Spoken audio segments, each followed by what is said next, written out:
everybody, welcome to the new channel. Putin orders military operation in Ukraine, demands surrender. Russian forces fire missiles at several Ukrainian cities and land troops on the south coast of Thursday, officials and media said, after President Vladimir Putin authorized what he called a special military operation in the east. Shortly after Putin spoke in a televised address on Russia's state TV, explosions could be heard in the pre-dawn quiet of Ukrainian capital of Kyiv. Gunfire right near the capital's main airport, the Interfax News agency said. The sirens were heard over the city. Putin had just launched a full-scale invasion of Ukraine. Peaceful Ukrainian cities are under stress, Ukrainian Foreign Minister Dmytro Kuleba said on Twitter. This is a war of aggression. Ukraine will defend itself and will win. The world can and must stop Putin. The time choice is now. U.S. President Joe Biden, reacting to an invasion the United States had been predicting for weeks, said his prayer would with the people of Ukraine as they suffer through unprovoked and unjustified attack by Russian military forces. Russia had demanded an end to NATO eastward expansion, and Putin repeated his position that Ukrainian membership of the U.S.-led Atlantic military alliance was unacceptable.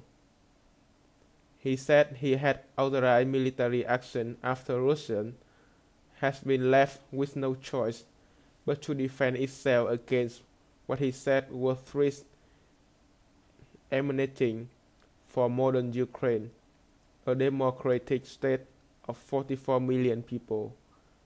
Russia cannot fail safe, develop, and exist with a constant threat emanating from the territory of the modern Ukraine, Putin said. Our responsibility to bloodshed will be on the conscience of ruling regime in Ukraine. The full scope of Russian military operation was not immediately clear, but Putin said, our plans do not include the occupation of Ukrainian territories. We are not going to impose everything by force. Speaking at the UN Security Council, having an emergency meeting in New York, Putin said he had ordered Russian forces to protect the people and appealed to the Ukrainian military to lay down their arms. Ukrainian President Volodymyr Zelensky said Russia had carried out missile strikes on Ukrainian infrastructures and border guards, and that explosions had been heard by many cities.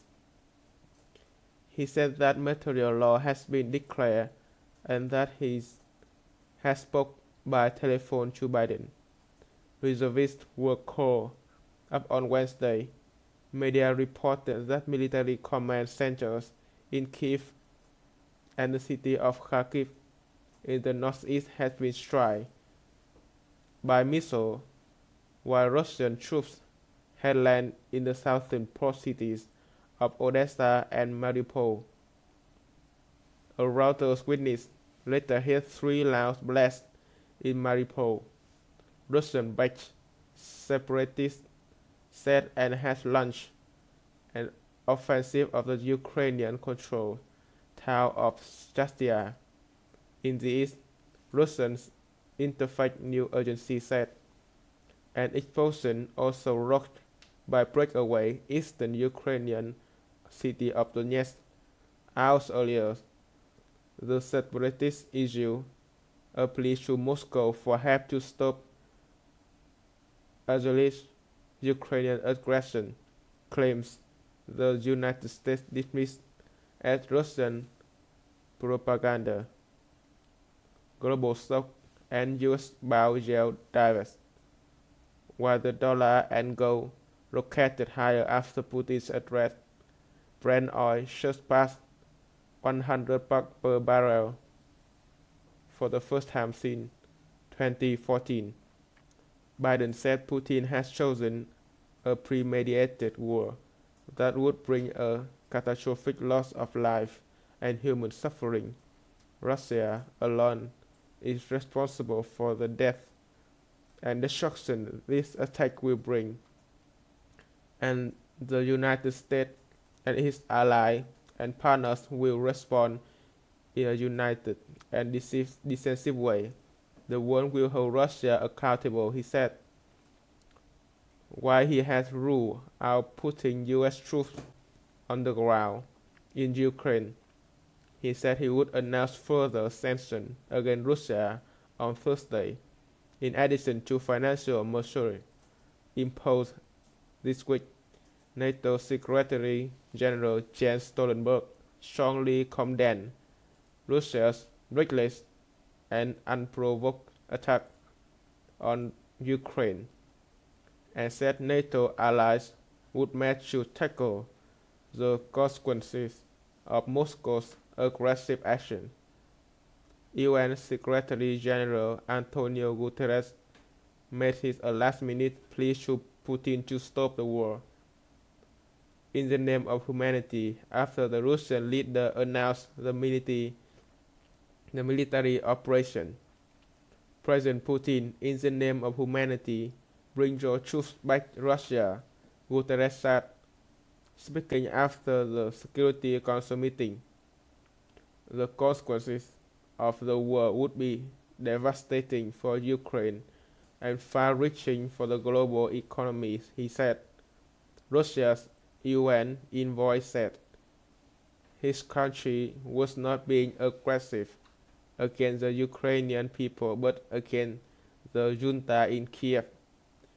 Ukraine earlier restricted civilian flights in its airspace hours after the conflict zone monitor warned allies should stop overflights over the risk of an unintended shooting down or cyber attack. Shelling has intensified since Monday when Putin recognized two separatist regions independent and orders the deployment of what he called peacekeepers, a move to West called the start of an invasion. In response to Putin's Monday announcement, Western countries and Japan imposed sanctions on Russia banks and individuals but have held off their touches measure until an invasion began.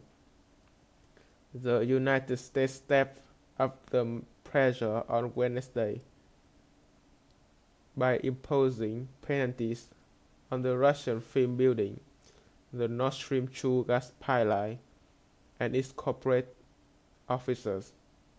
Germany on Tuesday froze approval for the pipeline, which had been built but it was not in operation, amidst concern it could allow Moscow to weaponize energy supplies to Europe. Hope you enjoy this news. Please like, share, and subscribe.